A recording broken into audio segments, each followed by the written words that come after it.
Hello guys, hello Aquarius. Welcome dito sa aking channel Aquarius. Alamin natin kung ano ang messages, vibration, gabay energy para sa inyong lahat.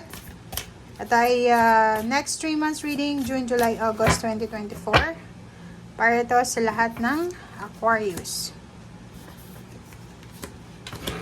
Okay, Aquarius. Wow, may victory and success. Okay. Aquarius, nakikita natin dito na sobra kang magiging busy for the next 3 months. Sobrang workaholic, okay?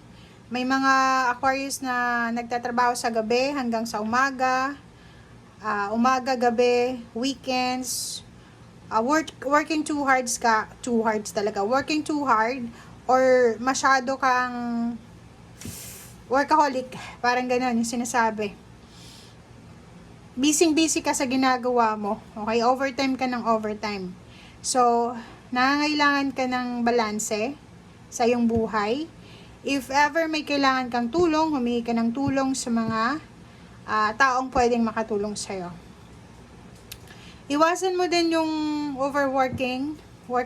pagiging workaholic, kasi pwede kang magkaroon ng health problems dahil sa stress, dahil sa anxiety, or dahil sa hindi ka makatulog, or dahil sa kulang ka sa tulog, or dahil sa pagod, puyat, or kano pa man.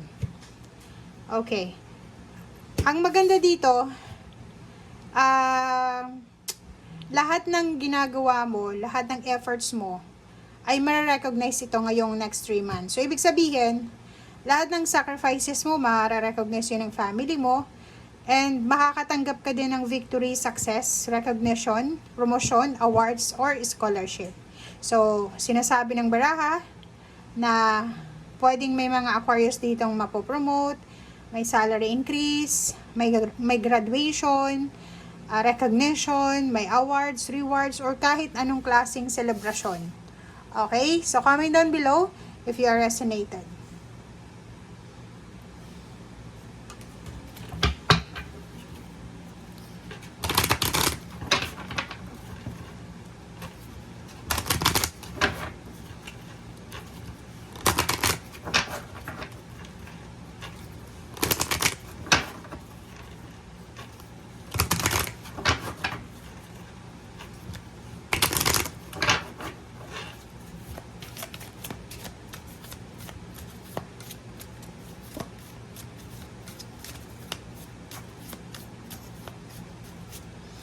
Okay, Aquarius. Okay, number 30 and number 18. Wow, so yun, it's a confirmation guys na may celebration na magaganap sa inyo. Okay, marami kayong isa-celebrate, maraming pagpupunyagi. Tama ba yun?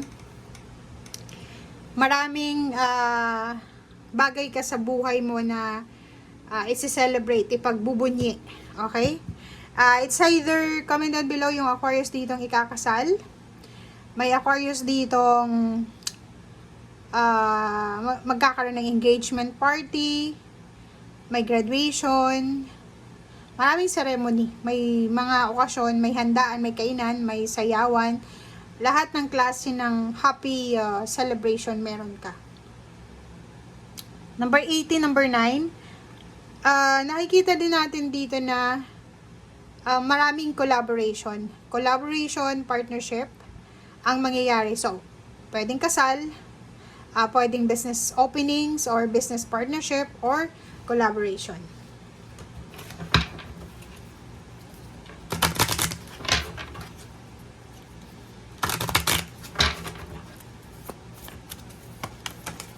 Okay. O, 'di ba? So, sa confirmation guys, ang daming oportunidad ang posibleng papasukin mo or papasok sa buhay mo. Kung makikita mo dito, opportunity, ang daming opportunities na pwedeng pumasok sa buhay mo para mag-expand yung horizon mo. It's either unexpected yan or expected. Okay? So, maraming tao ang susuporta sa'yo, Aquarius. Maraming tao yung magko-congratulate sa'yo. Maraming mga tao ang hahanga sa'yo.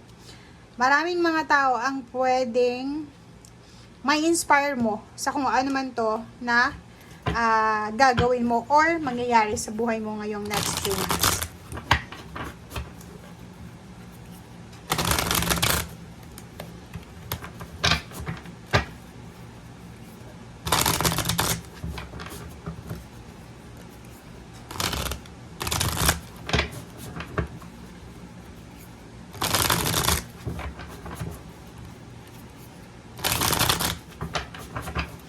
Okay.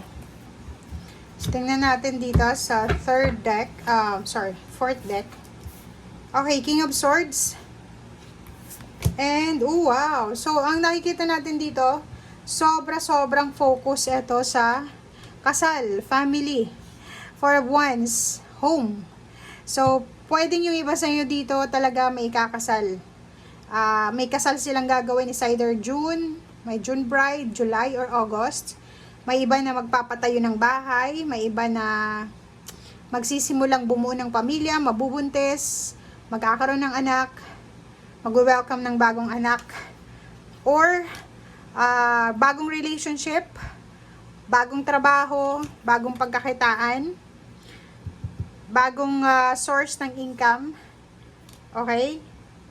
Mga bagong kaibigan, bagong kakilala, bagong neighbors, bagong lugar, bagong pakiramdam, bagong mindset, and may mga relationship na posibleng magsisimula, okay, from halimbawa yung mga nagkahiwalay ay posibleng magkabalikan ulit, or may iba na sobrang toxic na yung relationship nila, magdedesisyon sila pareho na mag-move on na lang, mag-start over ng individual, okay? Diba? So, it's a confirmation, guys, na makakaalis ka na sa stagnation na kung ano man tong pinagdadaanan mo. Lalo na sa usaping pera, lalo na sa usaping pamilya. May mga iba sa inyo na makikipagbalikan, may iba na mutual understanding yung paghihiwalay.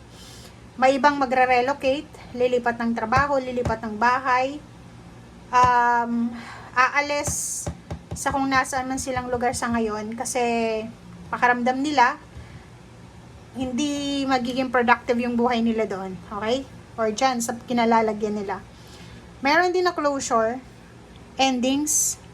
It's a positive endings ng trabaho, like for example, nakapag-desisyon kang mag-resign dahil lilipat ka sa ibang bansa or lilipat ka sa ibang trabaho. And ang good news dito, magiging balanse ang iyong financial. Mas magiging sobrang sipag ka sa trabaho mo, mas magiging motivated ka, maraming tao yung susuportahan ka, maraming pagkakataon din na magiging balanse yung decision making mo. Kaya nga, ang sabi sa'yo dito, the need for balance in life. And ito, sinasabi ng baraha, na siguro June, kailangan mo ng balanse. Pero pagdating ng July and August, magkakaroon ng balanse yung buhay mo. Okay? So, thank you guys and see you again. Bye!